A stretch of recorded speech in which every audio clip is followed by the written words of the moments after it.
Hoy tenemos una súper invitada y es mi amiga Claudia Zapata Mápura, quien nos está esperando ahí tras el escenario. Muchachos, vamos a tocar un tema súper interesante que es nada más y nada menos que la insolvencia. Un tema donde a veces no sabemos cómo funciona, cuáles son sus beneficios, pero sobre todo cuál es su alcance en estos escenarios donde a veces tenemos inconvenientes económicos. Ella es una mujer súper preciosa, inteligente, ganadora, y para mí es todo un honor tenerla aquí con nosotros. Difícil de encontrar, no saben todo lo que la he perseguido, pero aquí está en 3, 2, 1. Bienvenida, mi queridísima Claudia Zapata. ¿Cómo estás? Muy buenas tardes. Hola, Francisco, muchas gracias por la invitación. Para nada difícil de encontrar, lo que pasa es que no me has sabido buscar. Muy bien, pues contenta de estar aquí, aceptarte la invitación y sobre todo para hablar de un tema tan lindo y tan importante como es el tema de la insolvencia, que tiene que ver puntualmente con las personas naturales y jurídicas, y sobre lo que he hecho un trabajo a lo largo de mi vida y que se ha convertido en mi propósito de vida también. Claudia, cuéntanos un poco sobre ti. ¿Quién es Claudia Zapata? Bueno, Claudia Zapata Mápura es una abogada que inicialmente se encaminó por el derecho laboral y la seguridad social, donde viví muchas experiencias en el sector público y privado, puntualmente con afines a la carrera, EPS y fondos de pensiones. Y luego entonces, en el trasegar de la vida, me encontré con la insolvencia y decidí hacerla parte de mí, hacerla parte de mi profesión, pero también de mi proyecto de vida.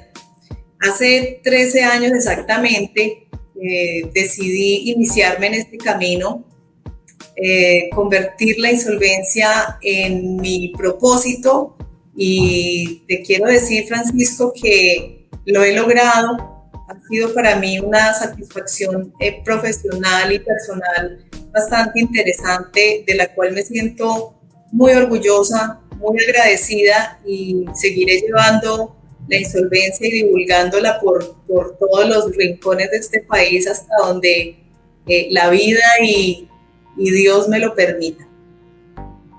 Excelente. Claudia, vamos a iniciar con una ronda de preguntas a todos aquellos que se van conectando. Por favor, escríbanle su pregunta a la doctora Zapata.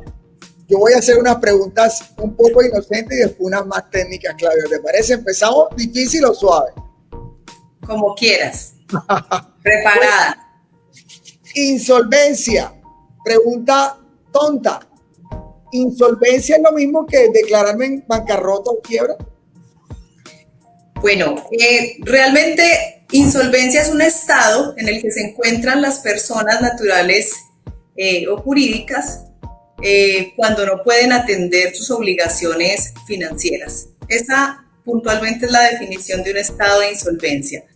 ¿Considerar que estar en insolvencia es estar en bancarrota? Pues no, porque perfectamente una persona puede estar con una situación de iliquidez en el momento, pero tener unos activos que le generan un patrimonio representativo. Entonces, tienen un patrimonio interesante, pero no tienen la liquidez suficiente para atender las obligaciones. Entonces, considerar que estar en insolvencia es estar en bancarrota, no, no realmente. Doctora, nos pregunta el público que ya se empezó a conectar. Ventajas y desventajas de declararse en insolvencia, pregunta el doctor Javier Borrero.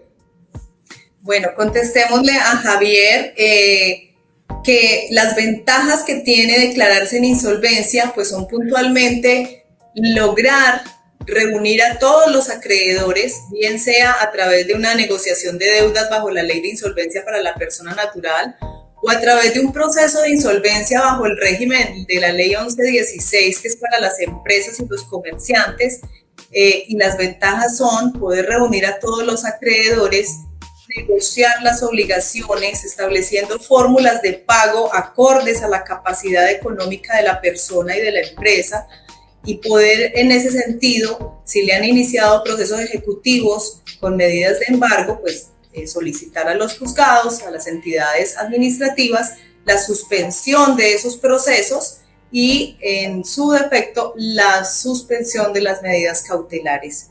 Lograr unas condonaciones interesantes de intereses causados a la fecha en que se declare la persona en insolvencia y poder entrar en una negociación directa donde lo que se va a establecer es el pago del capital y en el orden de prelación de créditos, como lo establece el Código Civil. ¿Qué significa entonces? Que la persona o la empresa pues ya no va a tener que pagar sus deudas directamente y a todas al tiempo, sino que lo va a poder hacer de una manera ordenada. Entonces, iniciando primero con el pago de las deudas fiscales, luego entonces si tiene créditos prendarios, las deudas prendarias, si tiene créditos hipotecarios, entonces los créditos hipotecarios, cuando se terminen de pagar estos, se pagarán todos los demás, que son las deudas quirografarias, en el caso de la persona natural, y en este caso concurren aquí, en este grupo o en esta clase de créditos, todos los créditos que se adquieren con los bancos, con las personas naturales, con las cooperativas,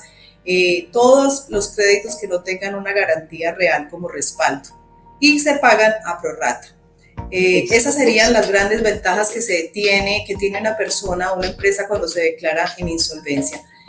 Hablar de desventajas, yo en realidad cuando me preguntan por las desventajas, yo les digo, las únicas desventajas que tiene una persona cuando se declara en insolvencia, pues es que mientras esté en el trámite ya no va a poder acceder a un crédito con el banco, porque algunos bancos puntualmente dentro de sus políticas tienen establecido que quien está en insolvencia, pues ¿cómo se va a endeudar más? Pues primero atienda lo presente, el endeudamiento actual, y luego entonces sí piense en adquirir una nueva deuda, y eso tiene hasta lógica. O sea, yo también inclusive en las asesorías le digo a mis clientes, si vamos a tramitar una insolvencia, pensemos en que vamos a resolverlo inmediato y no pensemos ya en más deudas. No pensemos en deudas, pensemos en resolver el endeudamiento hoy, que en el camino vamos organizando las cosas. Excelente, yo creo que el doctor Javier ya con esa respuesta no solo quedó solventada la duda, sino que ya lo podemos graduar también en experto en temas de insolvencia, Claudia. Pues esa es la idea, Francisco, que la gente conozca realmente en qué consiste la insolvencia, que se quite ese estigma que hay a nivel... Claudia, tenemos muchas preguntas. Bueno. Así que eso es buen síntoma, pero hoy es viernes y el cuerpo lo sabe, entonces vamos a reducir un poco, pero excelente porque realmente cuando uno maneja el tema, pues te desboca y eso habla muy bien de ti. Créeme que cuando a mí me hacen preguntas de mi tema, mejor dicho, se acaba la batería. Sí, realmente el tiempo es corto. Pregunta el doctor Freddy Díaz Martínez, la cabeza visible de Vial Processal, una empresa también que se dedica a asuntos de tránsito, pregunta: cuando no hay acuerdo entre acreedores y el deudor en una cuota, ¿cuál es el paso a seguir? ¿Qué opinas de esa pregunta, Claudia? Bueno, yo creo que la pregunta está como mal formulada, porque ahí digamos que no entendería qué quiere decir cuando dice y el deudor, cuando no hay acuerdo entre acreedores y el deudor en una cuota. Entonces, a ver, lo traducimos. Como qué sucede cuando si el deudor presenta el acuerdo, la propuesta de pago donde le dice a los acreedores, por ejemplo, tengo 500,000 pesos para atender el pago de las obligaciones y el pago lo voy a realizar en 5 años o en 10 años o en 15 porque solo tengo 500,000. Creo que es como a lo que se traduce la pregunta que está haciendo en este momento. Entendí algo parecido. Básicamente, sí, cuando estamos en arreglo, sí, lo que yo te propongo no te sirve. Exacto, entonces mira lo que sucede. Aquí hay una situación puntual y es que el conciliador está en la obligación también de acercar a las partes y promover unas fórmulas de arreglo que se ajusten a la capacidad del deudor, porque nadie está obligado a lo imposible. y pretender los acreedores que en un trámite de insolvencia el deudor les va a formular o les va a presentar una propuesta casi que en las mismas condiciones en las que venía pagando las obligaciones, eso es una mentira. Eso realmente son exigencias que hacen las entidades financieras en este momento y algunos acreedores de otro sector que ponen al deudor realmente en una posición imposible de cumplir. El deudor debe ser claro, expreso y objetivo. La propuesta debe ser clara, expresa y objetiva. Cuando no se logra el acercamiento entre los acreedores con lo que está formulando el deudor y este deudor no está en la capacidad de mejorar esa propuesta, pues lo que va a ocurrir es que se va a dar un fracaso de la negociación. ¿Y qué ocurre cuando se declara el fracaso de la negociación? Pues que se deberá remitir el trámite a un juez civil municipal para que se decrete la apertura de la liquidación patrimonial. Y aquí nos encontramos con otra situación. Y entonces una contrapregunta es, ¿y qué pasaría si ese deudor no tiene activos? O los bienes que tiene son insuficientes para atender el pasivo total. Pues ya la Corte Suprema de Justicia al respecto se pronunció señalando que la ley no exige que el deudor deba tener activos para atender el pasivo que está siendo negociado en un trámite de insolvencia y que el juez civil municipal deberá hacer lo correspondiente con el liquidador en el entendido que si no hay bienes para adjudicar, pues deberá declararse así por parte del liquidador, presentarse el inventario en ceros y el juez de manera anticipada inclusive podrá proferir la sentencia donde declara que no hay bienes para adjudicar, pero las obligaciones deben mutar a obligaciones naturales, que serían los saldos insolutos, que se vuelven incobrables. ¿Por qué? Pues porque el Código General del Proceso así lo establece. Hay una pelea a nivel nacional con las decisiones de los jueces. Algunos jueces cuando llegan los trámites sin activos consideran que entonces, como no hay activos, no declaran la apertura de la liquidación patrimonial y archivan el proceso. Aún hay juzgados, aún hay decisiones judiciales en ese sentido, pues hay que atacarlas obviamente con recurso, inclusive con acción de tutela, haciendo valer el precedente judicial. Eso sería el caso si no hay activos. Pero supongamos que es una persona que sí tiene activos y entonces no le aceptaron la propuesta de pago y terminó en un fracaso de la negociación. Pues está claro, con los activos que tenga, pagará las obligaciones, el capital de las obligaciones a todos los acreedores en el orden de prelación hasta donde alcance. ¿Qué significa esto? Que si tiene un carro, por ejemplo, que cuesta 50 millones y el pasivo son 100 o 200, se adjudica el carro en el orden de prelación a los acreedores hasta donde alcance y lo demás se descarga, muta a obligaciones naturales, saldos insolutos que ya no se podrán cobrar a este deudor. Y dice la norma además que a partir del momento en que se declare la apertura de la liquidación patrimonial, ni siquiera la adjudicación o en la terminación del proceso, sino a partir del momento en que se declare la apertura de la liquidación patrimonial, los bienes o activos que llegara a conseguir ese deudor ya no podrán ser perseguidos por estos acreedores. Excelente, excelente, excelente. Pero Claudia, mi doctorísima Claudia Zapata, usted se está llenando de preguntas y me está alargando el viernes y el cuerpo lo sabe. Pero excelente porque es chévere tener eso en cuenta, esos tips. Por ahí nos pregunta la doctora Giselle Esparza, una pregunta sencillita, Clau. ¿Qué se requiere para declararse en insolvencia y cómo es el proceso? Rápidamente. Persona natural, ¿qué requiere? Hasta este momento que aún no ha quedado sancionado el proyecto de reforma a la ley de insolvencia de persona natural, ya aprobado en Senado y Cámara, pero está en proceso de sanción presidencial. Hasta hoy estamos con requisitos: no ejercer actividades de comercio, tener 2 o más obligaciones con mora de más de 90 días con más de 2 acreedores o tener 2 o más procesos judiciales en curso. Esos son los requisitos puntuales para acogerse a la insolvencia. Si una persona tiene esas 2 situaciones, es apto para entrar a un trámite de insolvencia. Si es persona natural, el trámite lo deberá presentar ante un centro de conciliación se debe llenar una solicitud con una información básica que está contenida en el artículo 539 del Código General del Proceso.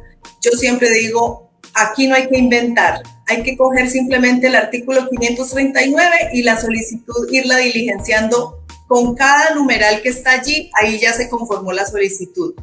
Anexos a esa solicitud, pues bueno, los mínimos, copia de las cédulas, certificaciones laborales, o una certificación de ingresos expedida por un contador, si es independiente, extractos de las entidades financieras para demostrar las obligaciones, y la otra información que considere relevante y que quiera anexar a la solicitud. Se presenta ante un centro de conciliación, el centro nombra a un conciliador, le asigna la tarifa de acuerdo al monto del pasivo y arranca este proceso. En 5 días está admitido y a partir de la admisión surte los efectos.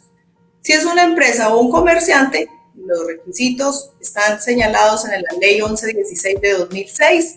En este caso también 2 o más deudas con mora de más de 90 días, que el pasivo represente no menos del 10%, que la mora represente no menos del 10% del pasivo total, y la jurisdicción para los trámites de la insolvencia empresarial pues es la Superintendencia de Sociedades o el juez civil del circuito en el caso del comerciante. Excelente. Pregunta, doctora Claudia, Carlos Enrique Vega, si una persona posee un bien inmueble, ¿puede declararse insolvente? Puede declararse insolvente, inclusive si no lo tuviera. Perfecto. Pregunta el doctor Edwin, si se extiende el plazo, ¿aumentan los intereses? ¿En cuánto es el techo para el porcentaje? Si se extiende el plazo, pero a ver, aquí la pregunta es si se extiende el plazo de la propuesta de pago o... Sí, me imagino que es esa, porque no veo más. Mira, Edwin, cuando se presenta una propuesta de pago, la ley señala en el artículo 553 que el acuerdo de pago podrá contener un plazo de 5 años que deberá ser aprobado por más del 50% de los acreedores. Es decir, pueden 2 o más acreedores que representen más del 50% del pasivo total, pero que el plazo puede ser mayor y deberá ser aprobado por acreedores que representen más del 60%. Tú dices, si se amplía el plazo, entonces se incrementan los intereses. No, la propuesta de pago será la misma a 60 meses o a más tiempo. La plantea directamente el deudor. Incluso puede decir, solo voy a pagar el capital porque no tengo con qué pagarle los intereses. Excelente. Por ahí preguntan respecto a las medidas cautelares, preguntan si se levantan en caso de acuerdo con los acreedores, si se levantan las medidas cautelares. En la propuesta de pago, el deudor deberá solicitar que se levanten las medidas, que además de lo que está proponiendo pagarles, se solicita levantar las medidas cautelares. Claro que sí. Y así deberá, si la propuesta es aprobada por los acreedores, así deberá quedar contenido el acta que sustente ese acuerdo de pago. El conciliador certificará el acuerdo y en las consideraciones varias, deberá dejar consignado que la propuesta contenía la solicitud del deudor de levantar las medidas cautelares. Una vez quede la constancia en el acta, el conciliador remite ese documento al juez civil municipal o donde curse el proceso ejecutivo o coactivo inclusive, y solicitará el levantamiento de esas medidas cautelares y así debe proceder el juez o la entidad administrativa si es un proceso coactivo.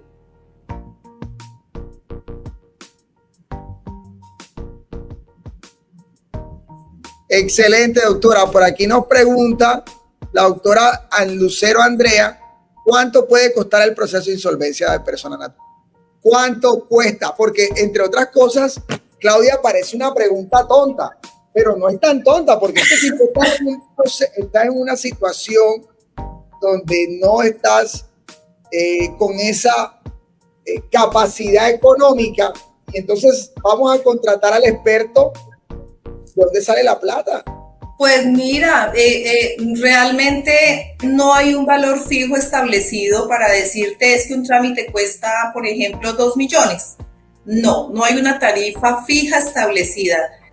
Las tarifas están reguladas, de hecho el decreto 2677 regula las tarifas para los trámites de insolvencia y adicionalmente el decreto regulatorio de las tarifas para la conciliación, tanto extrajudiciales como los trámites de arbitraje y los trámites de insolvencia, que ya quedaron incluidos, que son regulados en VT, ya pues por temas tributarios.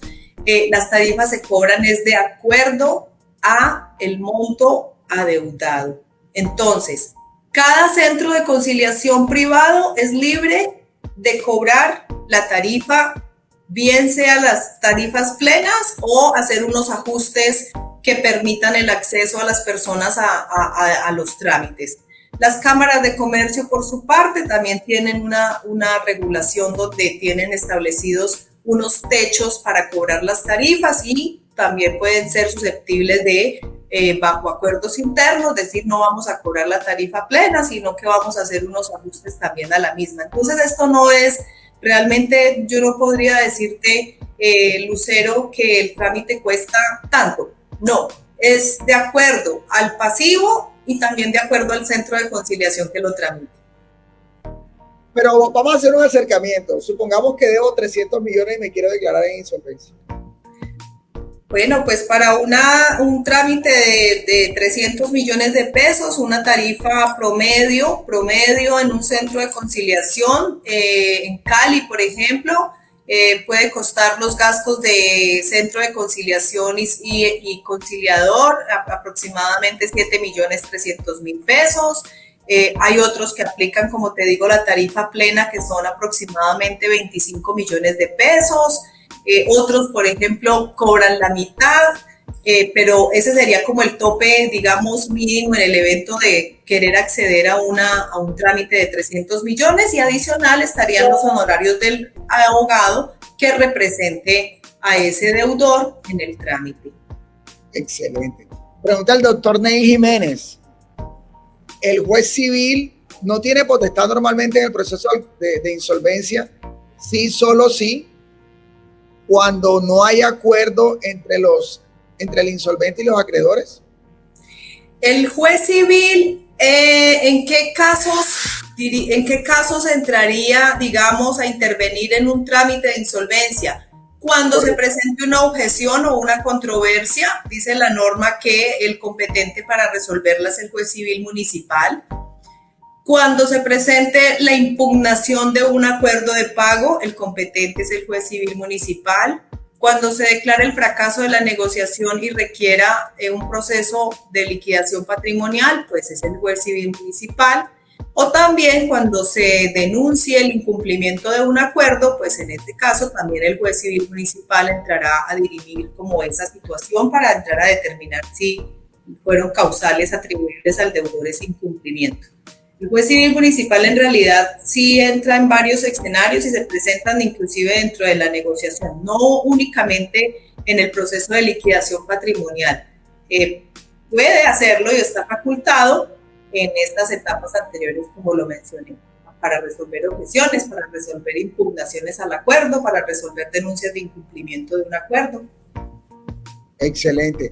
Doctora, ya para cerrar, ahora te voy a hacer una pregunta ya para salir de este escenario, porque es un tema bastante serio, ¿no? Sí, es bastante, hay mucha información, la verdad. La pregunta al millón.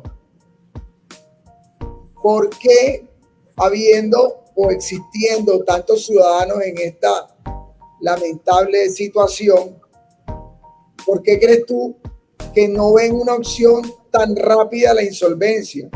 ¿Será que falta de cultura?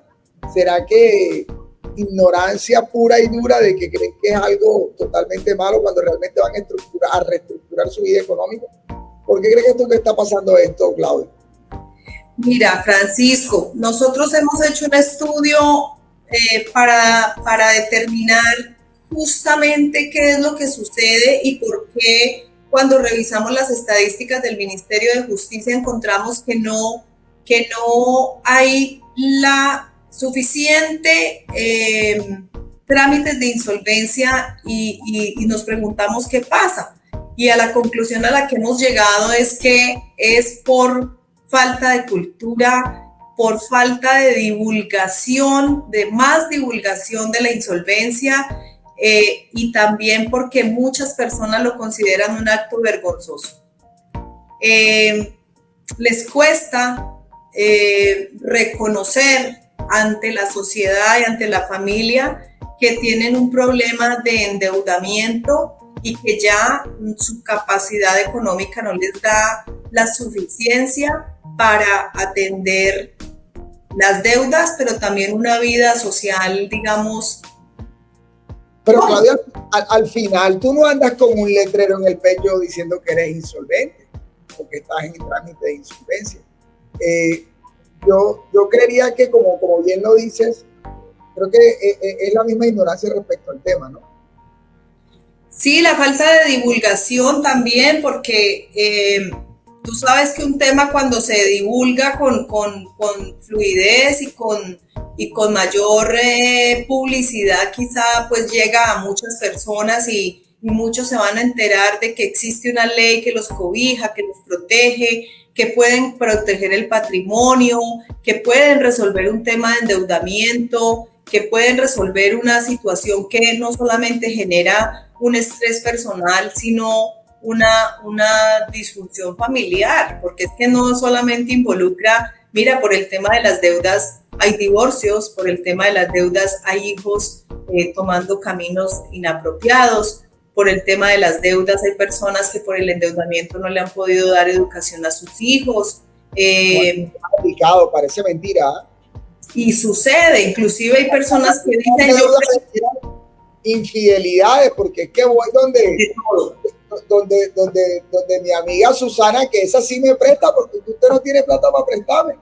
De todo sucede, y los gota a gotas, tener que acudir a los préstamos informales, pero también incluso el suicidio.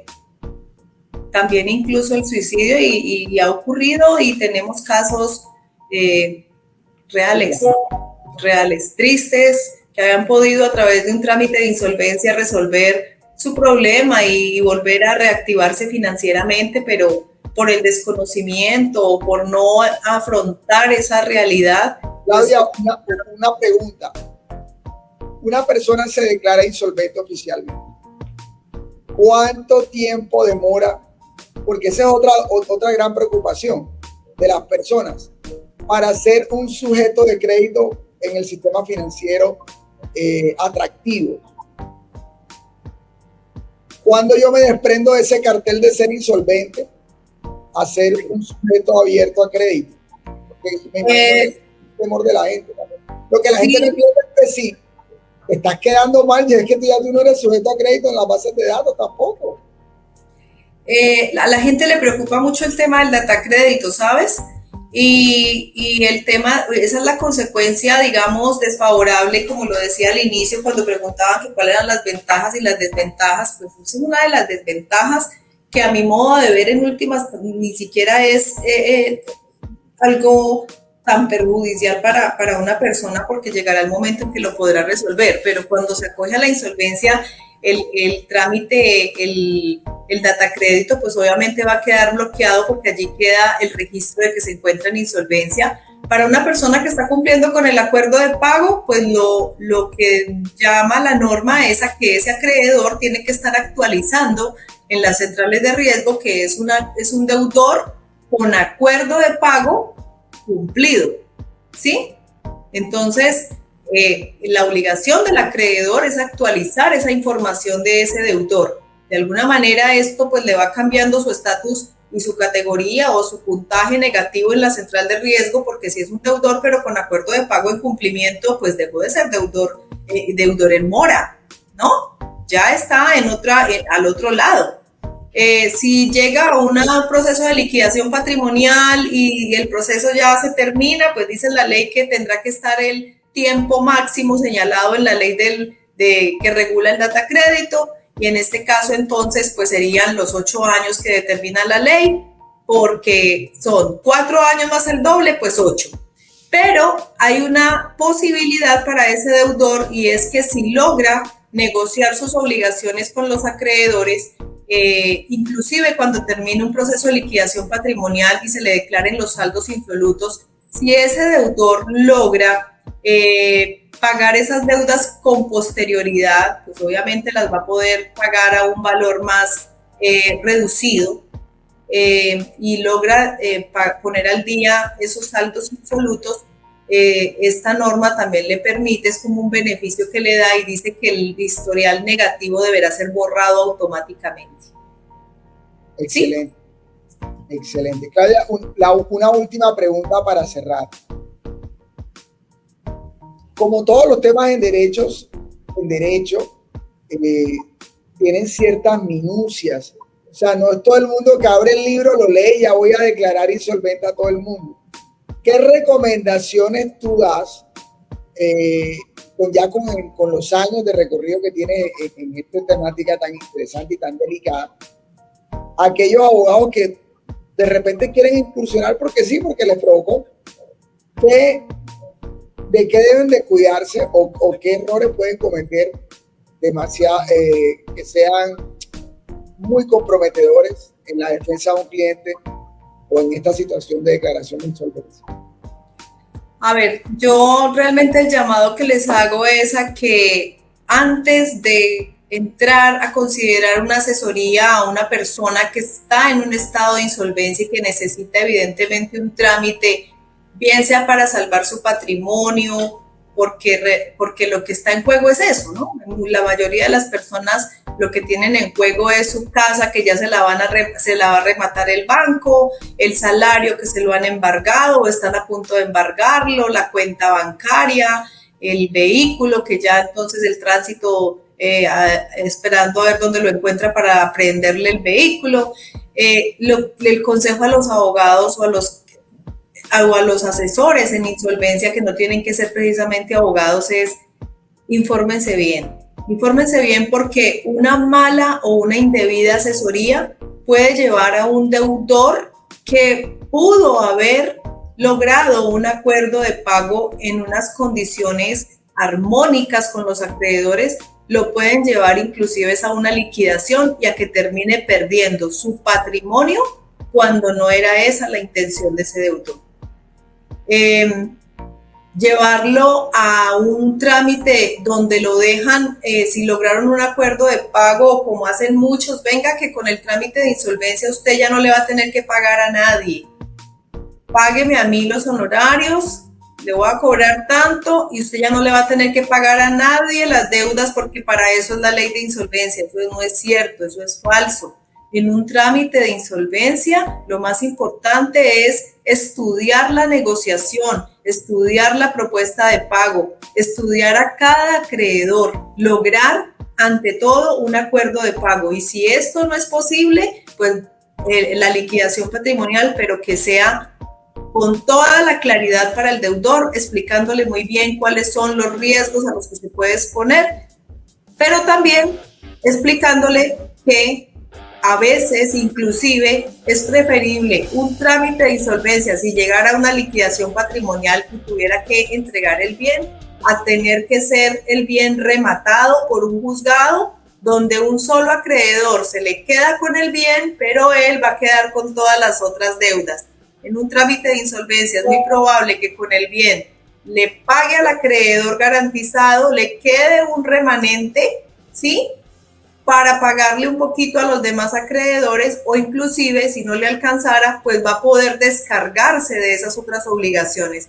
Entonces, es mostrarle los dos escenarios para que ese deudor también lo analice y diga, pues bueno, si la única que me queda es que con este bien le pueda pagar a todos hasta donde alcance, pero ya no me van a cobrar después, pues prefiero eso a tener que, en un proceso ejecutivo con medida de embargo, tener que entregar el bien en un remate, pero seguir endeudado. Excelente. Muy buena apreciación. Porque es que a veces no conocemos realmente cuáles son las ventajas de utilizar este otro procedimiento alterno, ¿sí? Y mira qué bonito que lo acabas de explicar.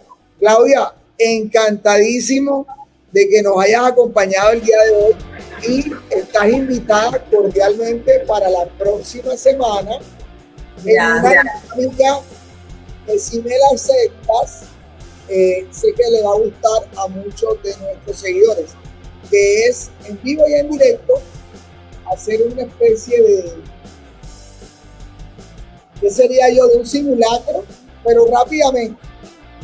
Un simulacro de cuál sería el paso a paso y que la gente le vaya perdiendo el miedo a esto. Claudia, si te quieren contactar, ¿dónde te pueden buscar? Bueno, entonces yo tengo página web, grupomapura.co, en redes sociales, Mapura Grupo Consultor, Claudia Zapata Mapura, con cualquiera de los dos nombres me encuentran.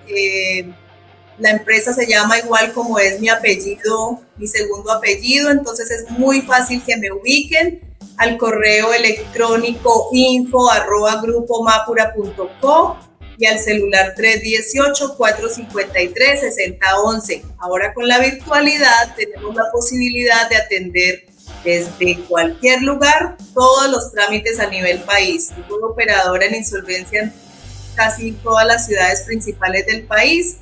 Mi sede principal es en la ciudad de Cali, pero atiendo asuntos de cualquier ciudad. O sea, no tenemos ninguna restricción, afortunadamente. Excelente. Doctora Claudia, un fuerte abrazo y la dejo porque hoy es viernes y el cuerpo. Gracias, no, encantadísima y ojalá que sigamos reuniéndonos y que le llevemos todo el mensaje y esta información a tanta gente como sea posible, de verdad. Claro que sí. Feliz fin de semana, doctora. Un fuerte abrazo. Gracias, igual para ti, adiós.